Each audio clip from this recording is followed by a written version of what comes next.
people. Same people. You say, what's up with Abraham? Oh, my nigga Abram. Yeah. Exactly. If you want to put it, if you want to put it in the political world, let's say Quran is Republican. These are the niggas that are straight up telling you, nigga, we know what we do. We don't need your kind telling other folks what we do to you because it's already been written what's going to happen to you. And the other one Right. is Democrat, which is the Bible. Sound like you said Democrat. Hey, they demo on crack, demo on crack, demo on crack. Democrat. The Bible is Democrat, which is he acts like, well, I ain't even gonna say he. The people who believe in the Bible acts like they're not Republican, but they do everything that the Republicans do. That's Democrat. They act like they all good and good, but hey, yeah, we're the right hand man of Republican. Mm-hmm. Right. So man, yeah, it's wild. It's wild. It is wild. It is wild. Religion is very like complex, bro. It's very complex, but at the same time, these supposed parables that's in the Bible or that they say is parables, I don't see them as parables. Like I actually see, as we say, speaking in plainly, when we basically being straightforward, not beating around the bush, which is what speaking in plainly is.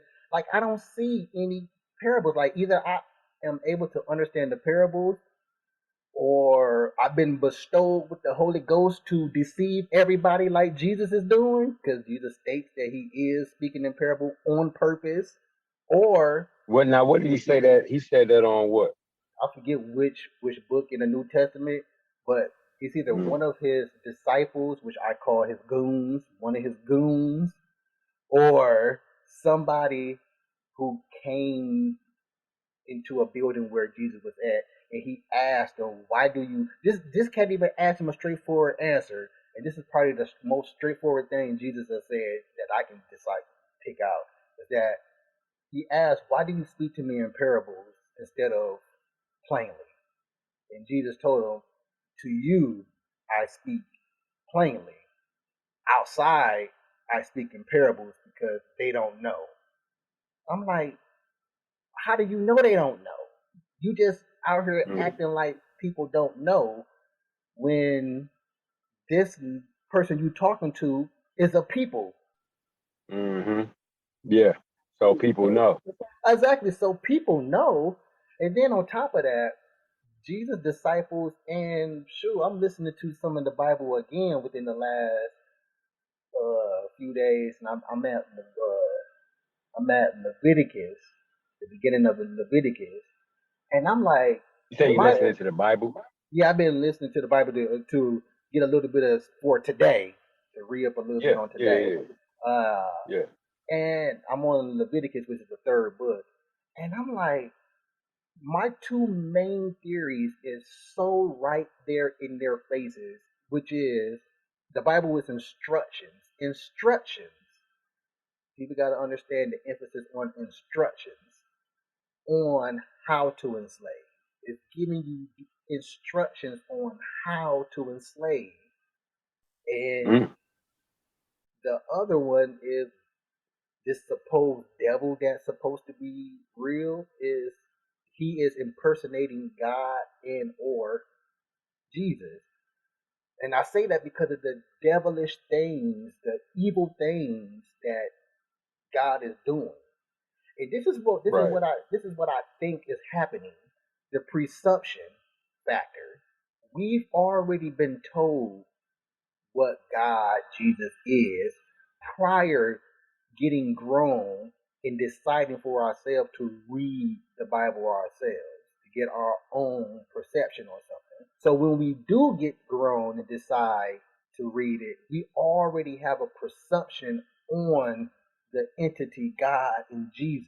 So when we read it, we're being blind to the fact that we don't even want to perceive that God is doing the things that you're actually reading that He is doing, and that's what I think it may be going on. But how will we even know that is even true, though? But that's what I'm saying, because for your answer to that is the whole thing of why I want to talk and understand why do you choose to believe this when you're actually reading word for word about what God is doing. Right. My thing is that the Bible could be totally false, right? But that Mm-hmm. doesn't mean that God isn't out there, though. You know what I'm saying? Exactly, It just exactly. means that the people, the powers that be, the white man or whoever, trying to pull the wolves over our eyes by making God something that he's really not even, you know what I'm saying? Like he's really more than or better than how they trying to put it out there. Exactly, exactly. That's what I said. The perception, for some reason, even I haven't read this all the way through, but I have read some pages, like if this is even real, the supposed Bible that was given to slaves back when it was going heavy on slavery in America. Man, I want no goddamn book. Yeah, I seen some pages of that, and I'm like, even there, this nigga God is evil as heck, but yet we get told outside of his evilness that he's loving and caring. And again, nowhere in the Bible that God But states what if that he is? That's the thing. Like I'm a like me. he. Mm-hmm. Like my spiritual thing is not based on the Bible. It's not based on. It's just like school, right? It's Uh like, huh. damn, you smart as hell. Like, damn, how you know all that? You was a fucking A student in school, huh? Like, nah, nigga, I didn't learn none of this in school. I'm not doing it because of school. You know what I'm Uh saying? I'm huh. doing it because of my experience with the fundamentals or whatever. You know what I'm Exactly. saying? Uh huh. Yeah. Because I don't my spiritual stuff that I be on, it ain't because of I read the Bible. Like I ain't never read the Bible from it. It's because of how I might feel. You know what I'm saying? And what you just said too, Kev, because I hang with you because I feel like you are a person that fits my criteria of friend or person I would like to spend my time with. Right. And that is considered a good person to civilization. Right. I consider myself to be that same thing that I see in you. So we're two good people. We're two upstanding citizens, I dare say. We're two Right. all of that, and we don't go to church in or believe in God in or this supposed religion or any other religion. So it leaves the assumption. I mean, it leaves the thing of again, why do you choose to believe in this, knowing that your God that you believe in is not doing any of the things that you say that He is doing in the book? Because a lot of people, this is the thing that trips me out is that they try to say, that's a metaphor. That's a metaphor. I'm like, why is that a metaphor? Why? Can you tell me why is that a metaphor? Right. Because Why isn't it just why didn't they just put it plainly straight and why they being metaphoric with it when they exactly, trying to teach us? Like why is it a metaphor? Like why it just can't be straight no chasing? Like, you know what I'm saying? I think it's again that perception thing that I explained to you because you the way that you speak of God, you speak of Him as He's a actual thing, a living thing. That's how you speak of Him. So if you believe that He's actually real, why are you believing that the things that He say is metaphoric versus nigga? I'm telling you straight up, I'm about this. Mm-hmm. Right. Like you believe God is Right. jealous because God is that's the only thing God said that He is. He never said He was merciful. He never said he was loving. He never said that He was any of this in the Bible. That was all stated by man who claim they believe in him. Exactly. But you choose to Exactly, bro. believe in the part that he said that, oh, I'm jealous. You believe he's jealous, but you don't. But you believe everything else he states is metaphor. Come on now. Right. And I don't even believe that. I don't believe that because somebody told me that over the years going to church. I've heard that so many times. He's a jealous guy. Just because I heard it in church don't mean I believe that, bro. You know what I'm saying? Exactly. And here's the thing about jealousy. It's it's it's destructive. Jealousy is heavily It's sinful. destructive. It's sinful, bro. Exactly. Like, yes. People die over jealousy. It can destroy lives. Yes. People die over jealousy. And that is right. what God is doing. Those other gods out there in the world, God would say, I'm the only God. Praise and fear only me. Then in the according same to statement, them. According to them of what the Bible states, God says, yes. I'm the only God. Fear and pray only to me. Though, and then in the same statement, those other gods are meant for other people. I'm like, so it nigga, says that. Yes, I'm like, nigga, is it other gods or not other gods, nigga? See, right, and I get that, but you can't be. It's like it would have been better if he would have said, "I'm the only God." Now, those other gods that you speak of, now he could have said it like that. Are not real.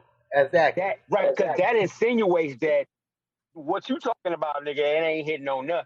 Exactly. So those other guys that you speak of, not those other gods, like I'm saying that they really exist. I'm talking about the ones that's in your head. Yeah. Exactly. Yeah. So I'm like, come on, people. Like, come on. See, people read the Bible like it's crazy, man. Like I don't know, man. It's like when they read it, it's like. Oh, my bad. I'm sorry to cut you off. No. Go ahead. Go ahead. No, I was going to say that's because they're trying to decipher what is being said. I'm like, and that's why I told you when I first started doing this challenge our belief thing. I said you and to anybody else who decide to go through the Bible, when you read it, don't try to decipher anything. Know the definition of words that you are reading. That's different from deciphering. Knowing the definition of words is different from deciphering. Yeah, that's just understanding. Yeah, that's understanding what it is that you're reading. Yeah. So just if you don't know exactly comprehension. So if you don't know what a word means, just look at the definition of what it means, but don't decipher any codes because the book read word for word on what it's saying. It's telling you. There's somebody today. I talked to somebody today about it. He was like, and he said he a believer. He said he believed, but we didn't get too deep to where I asked him, why do you believe? He just stated, he said he's a believer and he stated this. If you read the book literal, then God is evil. But if you read it metaphorically, it's what everybody else states. That's what you're trying to say, maybe. Yeah. But see, that's what I've always been trying to get clear from you this whole time. Remember, I always say, Kev, listen to God that you go ahead. Listen to Challenge Our Belief episode 2, I think. Women are incubators in currency. Okay. Listen to that episode because the lady that I had on that episode, she explained to me what I was trying to do much better than what I myself was trying to convey to you and others. Also, she get it, right? Yeah, she got what it was that I was trying to do. What I'm doing, what I'm conveying. Right, not necessarily that she's on that she's like think the same thing, but she understands what you're doing. Exactly. So listen to that episode because she explains to me. I'm like, well, yeah, that's exactly what it is. You do it, you explain it better than I explain it to myself and others.